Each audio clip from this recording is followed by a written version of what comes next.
The human colony of Elysium Prime rested on the edge of the galaxy, a jewel of green valleys and shining towers. Its people believed they were safe. Children played in the fields. Traders filled the markets with laughter. Ships came and went from the docks carrying minerals, food, and technology. To the colonists, life felt secure, like the dangers of war were far away. But in the silence of deep space, something was moving. Something vast. The first sign came when the skies over Elysium turned dark. At first, the colonists thought it was a storm, rolling clouds casting shadows across the fields. But storms do not move in formation. Storms do not glimmer with metallic light. When people looked up, they saw it. A wall of alien warships blotting out the sun. The colony alarms began to scream. Mothers grabbed their children. Soldiers rushed to the defense stations. Ships in the docks scrambled to launch, but their engines were too slow. By the time Elysium Prime understood the danger, it was already too late. The aliens attacked without a word. No message, no demand, no warning. Beams of energy lit the skies like burning spears. Towers crumbled in an instant. Whole streets vanished in fire. The ground shook as explosions ripped through the colony. A worker in the central hub, a man named Elias, fell to his knees as the floor buckled. He had only seconds to run before the ceiling collapsed behind him. His ears rang with the cries of people around him, voices drowned by thunder. Through broken glass, he saw the impossible sight. Entire neighborhoods erased in a single blast. The colony militia tried to fight back. Small defense ships lifted from the launch pads, firing streams of missiles toward the alien fleet. For a brief moment, hope flickered. But the alien shields shimmered, and the missiles burst uselessly against them. A wave of enemy fire followed, tearing the defense ships into dust. The sky became a graveyard of burning metal. On the ground, soldiers dragged civilians into bunkers, but even the bunkers shook as alien blasts struck deeper and deeper into the earth. The colony governors sent frantic distress calls across the galaxy. Elysium Prime under attack. Alien fleet.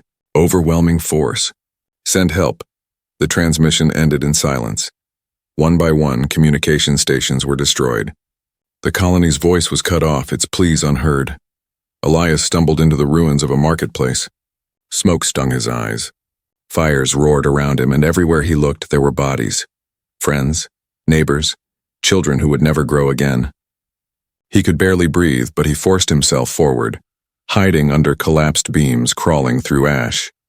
Above him, the alien ships hovered like predators, methodical, unfeeling. Their weapons carved the colony apart piece by piece. It was not a battle. It was extermination. Elias reached a ridge at the edge of the city. From there, he saw the true scale of the destruction. Entire districts lay in ruins. Mountains burned. The ocean boiled where alien weapons had struck the water. The colony that once held millions of lives was being wiped out in a single day. He wanted to scream, but his voice would be lost in the roar. He wanted to fight, but his hands were empty. All he could do was watch as the place he called home died before his eyes. In the sky, the alien flagship drifted forward, larger than a city, black and sharp-edged, glowing with rivers of orange light. From its core came the deadliest strike yet. A beam of white fire fell upon the colony's capital tower. In seconds, the proud spire that had touched the clouds was nothing but dust in the wind. Panic spread like wildfire. Civilians fled through the streets, running toward the forests, the caves, anywhere that promised shelter. But the aliens showed no mercy. Strike after strike followed them. The ground split open, swallowing those who ran. Forests caught fire, trapping people in flames. Elias collapsed against a broken wall, trembling. His body was covered in ash, his hands shaking with rage and fear. He whispered to himself as if clinging to the words could keep him alive. They came without mercy. The screams of the dying echoed across the valley.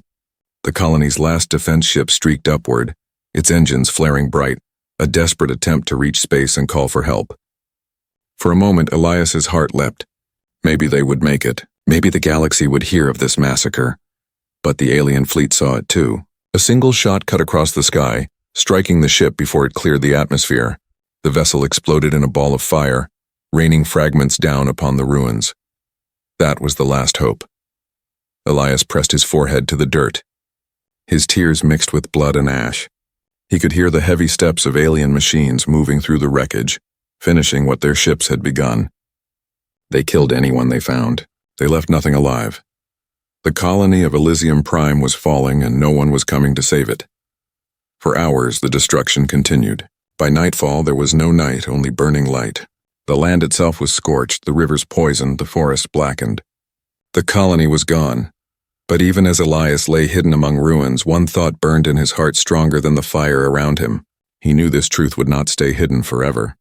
He knew humanity would hear what happened here, and when they did, the galaxy would never be the same. Far across the stars, Earth spun quietly in its orbit, unaware of the firestorm that had consumed Elysium Prime. In the great cities, people lived their lives, working, building, dreaming of futures in the far colonies. News from the frontier usually came slow, sometimes weeks, sometimes months. But when silence stretched too long, leaders began to worry. It started as a whisper. The last transmissions from Elysium had been broken, fragments of words carried through static. Under attack. Alien fleet. Send help, then nothing. The colony was gone from the maps, its signals dead. In the central halls of Earth's government union, silence filled the chamber as the governors listened to the final recording. The words were faint, but the fear in them was clear. No one in that room could mistake it. This was no accident, said one admiral, his voice sharp. This was an attack. A massacre. Others hesitated. The counselors shifted in their seats, their faces pale. War with an unknown species was no small matter. To fight would mean risking the survival of every human world, but to do nothing would mean surrendering the lives already lost, admitting humanity could be broken colony by colony. The debate raged through the night. Voices clashed like steel. Some called for caution. Some begged for peace. But louder than them all was the demand for justice. Across the network, civilians shouted, protested, and wept. Screens filled with the faces of refugees who had escaped on tiny transports before the colony was destroyed. They told their stories with tears in their eyes, stories of burning skies, of children lost, of fire raining from alien hands. The people of Earth listened, and their anger became a storm. No leader could ignore it. The council rose the next day with their choice clear. Humanity would not retreat into silence. Humanity would rise in fury. The order spread across every world, every station, every dockyard. Prepare the fleet. Factories lit up with fire as new ships rolled from their forges. Engines were built by the thousands, weapons mounted by the millions. Crews volunteered faster than names could be written. Men and women from every colony came forward, swearing to fight. Some carried the memory of family lost on Elysium. Others carried only the weight of duty. All of them carried rage. In the orbit of Earth, the first great Armada took form. Hundreds of ships lined the black sky, their hulls glowing under the sun. Then thousands, then tens of thousands. The galaxy had seen wars before, but never had it seen this. For the first time in history, every human colony stood united under one banner. Ships came from Mars, Titan, Europa, from stations beyond Pluto, from mining outposts in the Kuiper Belt. They came from colonies light years away, traveling through worm gates to answer the call. The number grew until it dwarfed imagination. 700,000 warships. From the smallest scout frigates to the largest dreadnoughts, the fleet stretched farther than the eye could follow. It was not just a fleet, it was a moving wall of steel, a tide of fire waiting to be unleashed. Inside the flagship, the Spirit of Vengeance, Admiral Kalin stood before his crew. His face was lined with years of battle, his voice steady, but his eyes burned with something deeper. They thought we would fall quietly, he said. They thought we would bow in fear. But we are humanity, and humanity never bows. They took one colony. We will show them the price of their crime. We will show them our fury. The crew roared, their voices echoing through the steel halls. Soldiers slammed fists against armor. Pilots raised their helmets high. Engineers swore to keep engines burning until victory was won. Word of the fleet spread across the stars. Other species watched in silence. Some trembled. Some whispered warnings. They remembered their own wars, their own losses. But none had ever seen humanity rise like this. The preparations took months, but the fire of vengeance never cooled. Each day the fleet grew stronger. Each day the soldiers trained harder. Each day the memory of Elysium burned brighter. On the day of departure, the skies above Earth were no longer blue. They were filled with ships, their engines glowing like a second sun. Families gathered on rooftops to watch, waving to loved ones as they marched into the unknown. Children held signs, their words simple but powerful. Bring them justice. The signal came, engines flared, and like a storm unchained, the Armada rose. From orbit it looked like rivers of light pouring into space. From the ground, it looked like the very stars were leaving the sky. The spirit of vengeance led the way, its hull black as night, its guns gleaming like fangs. Behind it, hundreds of thousands of warships stretched into the dark, a wall of fury that would not be stopped. Elias, the survivor of Elysium Prime, had been carried across the stars to Earth, weak, broken, but alive. As the fleet rose, he stood, among the crowds, his face shadowed by the glow of the engines. He whispered the words he had spoken on the day of destruction. They came without mercy. He lifted his head, eyes burning as the sky filled with fire. And we will answer. The roar of the Armada thundered across the heavens. Humanity had awakened, and the galaxy would soon learn what that meant. The fleet moved like a storm through the endless dark. 700,000 warships stretched across the void, their engines glowing like rivers of fire. From the smallest frigates to the largest, dreadnoughts, they filled the black sea of space with light and power. Never before had the galaxy seen such a sight. For weeks they traveled through worm gates, each ship passing like a flash of lightning into new star systems. Civilians on distant worlds stood in silence as the fleet passed overhead. Children pressed their faces to windows. Traders stopped their work. Even miners deep in asteroid belts paused to watch the glow that moved across the stars. It was not just a fleet. It was a message. Humanity had risen, and nothing would stand in its way. Inside the ships, tension grew with every jump. Soldiers drilled day and night, repeating the same moves until their bodies ached. Pilots ran through simulations, their hands shaking with both fear and hunger for battle. Engineers slept beside their engines, whispering to them as if they were living hearts that needed care. In the medical bays, nurses wrapped bandages on soldiers training too hard. They smiled, but their eyes showed the same truth. Every person in the fleet knew they might not return. Still, no one asked to go home. In the spirit of vengeance, the flagship, Admiral Kalin, walked the command deck. He studied maps of alien space projected in glowing light. His officers saluted him with respect, but he said little. His silence was heavier than words. One young officer finally asked, "Admiral, do you believe we can win?" Kalin turned, his gaze steady. "They believe one colony's fall will break us. I believe one colony's fall has made us unstoppable." The words spread through the ship like fire. Soldiers whispered them in the mess halls. Pilots repeated them before takeoff drills. Even the cooks in the kitchen spoke them softly as they stirred their pots. Unstoppable. But the journey was not only fire and pride. In the darkness, doubts lived. Alone in their bunks, some soldiers stared at the ceiling, wondering if the aliens were stronger than anyone could imagine. Others feared they would die far from home, their bodies lost in space. And yet when the alarms rang for duty, they rose. Doubt could not silence fury.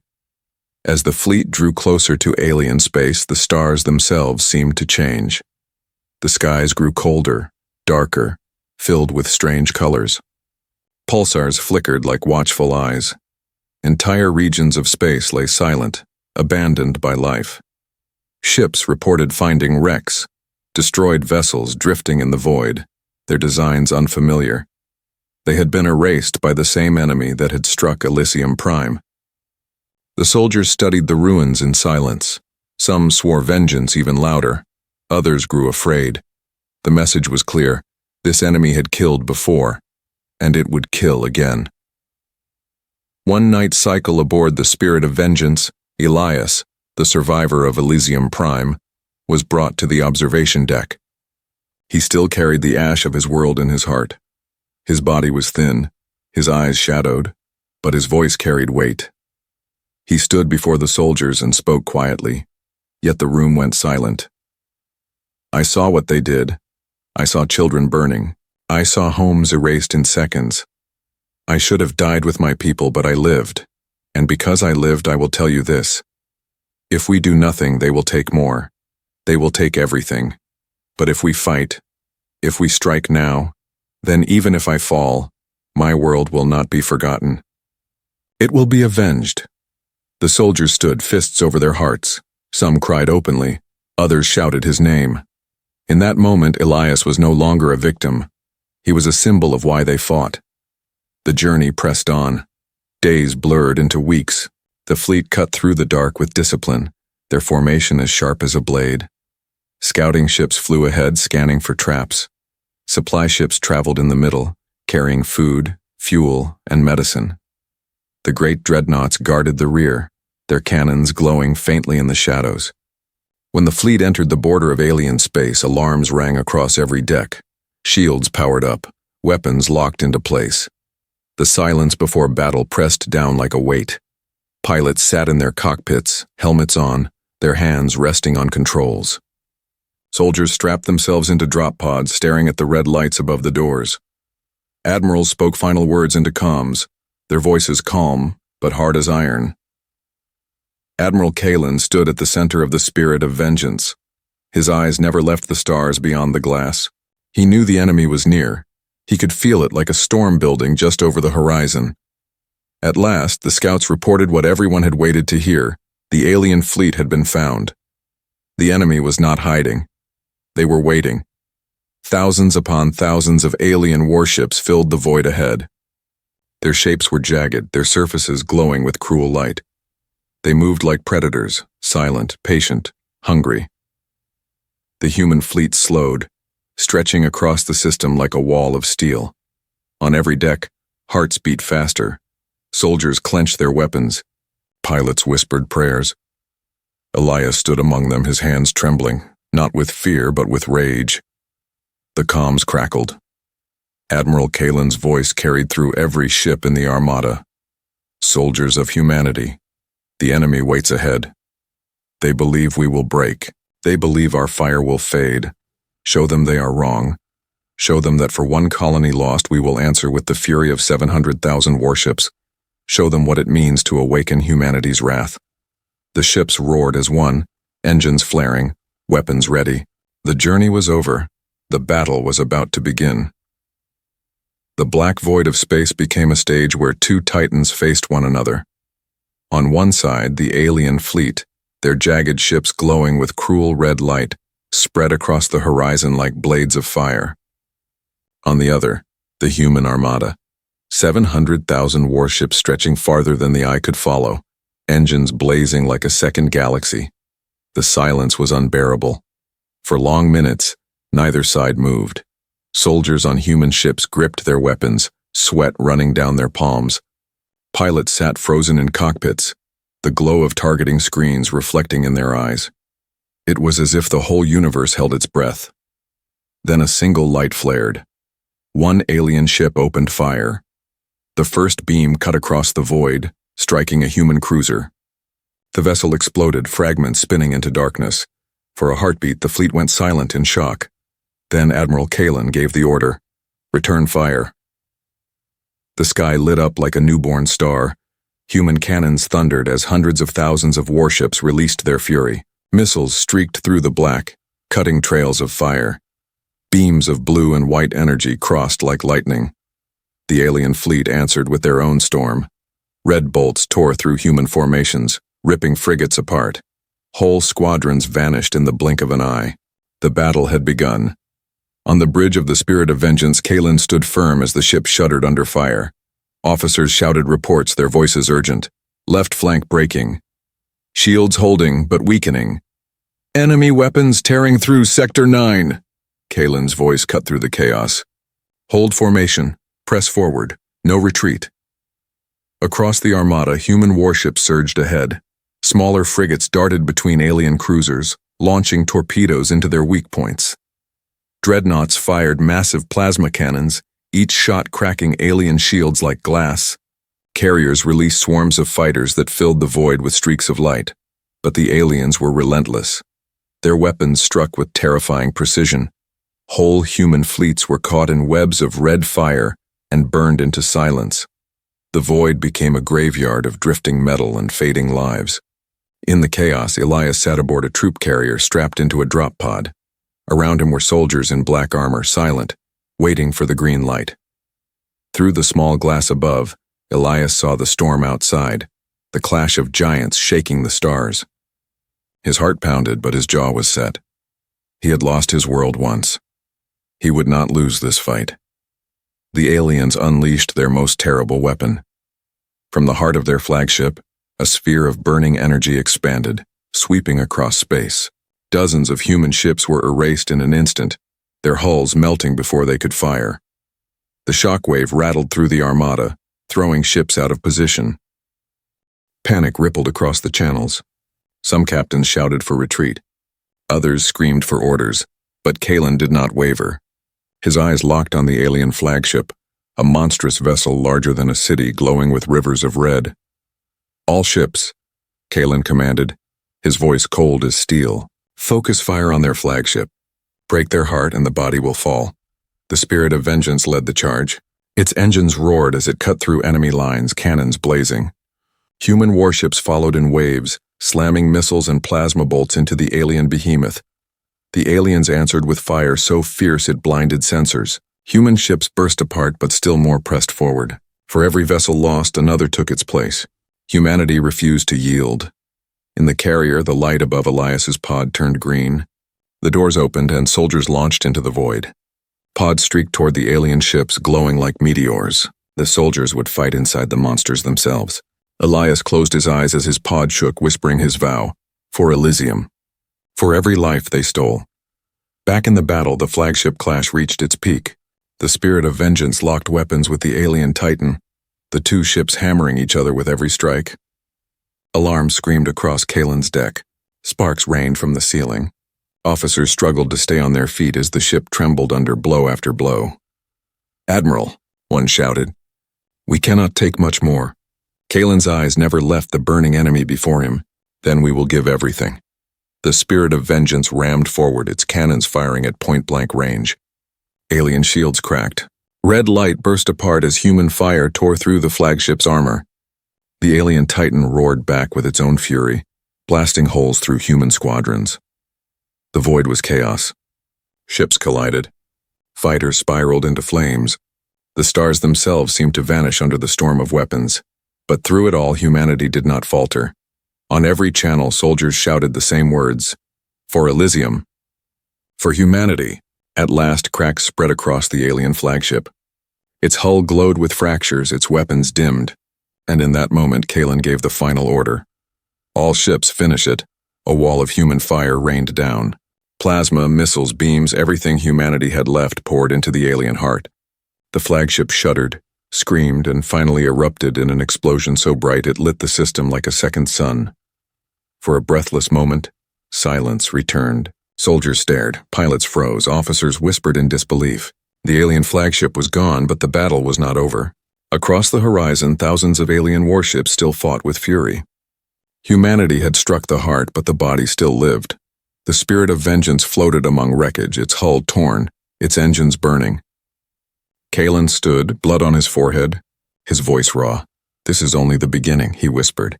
And as the battle raged on, humanity pressed forward, their wrath unstoppable. The explosion of the alien flagship lit the void like a sun. For a brief heartbeat, all sides froze, watching the monster that had once ruled the battle tear itself apart. Debris scattered across the black glowing red as it drifted into silence. For humanity, it was proof. The enemy could bleed, but the war was not yet won. Across the horizon, the alien Armada still stretched wide, tens of thousands of ships burning with fury. Their commanders screeched orders through strange signals, pushing their fleets forward with desperate rage. The death of their flagship had only sharpened their hunger for revenge. The human fleet did not retreat. They pressed forward. 700,000 warships moved like a single tide, their cannons blazing. The void filled again with fire. In the spirit of vengeance, Admiral Kalin wiped blood from his forehead. His ship's hull groaned with every impact, but his voice was calm, unbroken. "This is the hour," he said. His words carried across every human ship. One colony fell. Millions died. Today we answer. Today humanity shows its wrath. The soldiers roared as his words echoed. Pilots slammed throttles forward. Dreadnoughts charged, unleashing beams that cut through alien cruisers. Frigates darted between enemies like knives, striking weak spots before vanishing again. Carriers poured out fighter wings, a swarm of light overwhelming the skies. The battle turned into chaos, but out of that chaos rose something unbreakable: human will. Elias, inside a drop pod, crashed into the hull of an alien warship. The door blasted open and he and his squad spilled into fire and smoke. Inside the alien corridors, the air was thick with heat. Strange symbols glowed on the walls and the sound of alien roars echoed through the steel. Blasters lit the halls. Soldiers cut down alien warriors with precise fire. Elias pushed forward, his rifle trembling in his hands until he reached the core chamber. There he saw it, rows of alien eggs pulsing with light, the promise of more war to come. He did not hesitate. With a scream, he threw his grenades, fire washing over the chamber. The eggs burned, the chamber shook, and Elias staggered back, his heart pounding. "This is for Elysium," he whispered. Across space, similar battles raged inside alien ships. Human boarding parties stormed vessel after vessel, burning their cores, tearing apart their weapons. For every soldier lost, 10 more pushed forward. The aliens fought with savage power, but they had not expected such fury. Humanity's vengeance was not measured in numbers. It was measured in fire, in will, in a refusal to break. Hours passed. Space became a graveyard littered with wreckage. Alien fleets that had once seemed endless began to shrink. Their weapons grew slower, their movements less sharp. Piece by piece, they fell apart under humanity's storm. On the spirit of vengeance, alarm still screamed, but Kalin's eyes remained locked on the battle. His ship had been torn open in places, fires raging through decks, yet it still fought, still burned with life. "Admiral," an officer shouted, "the enemy lines are collapsing." Kalin stood tall, his voice carrying like thunder. "Then break them. End this." The final strike came as the Armada surged one last time. Hundreds of thousands of human ships unleashed their fury together. A storm of fire that swallowed the alien fleet. Ship after ship cracked, broke, and vanished into explosions. The void shook as the last alien dreadnought was torn apart. And then, silence. The battlefield lay in ruins. Wrecks of alien vessels drifted lifeless, their red glow fading. Human ships floated among them, scarred and burning, but alive. For the first time since Elysium Prime had fallen, humanity could breathe. In the spirit of vengeance, Kalin lowered his head. His voice was heavy but firm. "It is done. Humanity stands." On Earth and every colony, news spread like fire. Screens lit up with images of the battle, of the Armada, of the enemy defeated. Crowds filled the streets, weeping, cheering, shouting the same word: victory. But in the hearts of those who fought, it was not joy alone. It was sorrow for the millions lost. It was grief for the colony that had burned. And it was a vow: this would never happen again. Elias stood aboard a transport, staring out at the wreckage drifting across the stars. His body shook with exhaustion, his face scarred, but his eyes were clear. He whispered the words he had spoken since the beginning. They came without mercy, and we answered. The fleet gathered its dead, repaired its wounds, and turned for home. Humanity had shown its wrath, and the galaxy had witnessed it. Every species that watched from afar now understood. Humanity was not fragile, not broken, not weak. One colony had fallen. But in its fall, it had awakened something greater, an unyielding fire that no enemy could extinguish. The message was clear. To strike at humanity was to invite annihilation. And so the Armada moved back through the stars, its engines glowing like a wall of suns, leaving behind a silent field of wreckage. The galaxy would never forget what it had seen. Humanity had risen. And humanity would never bow.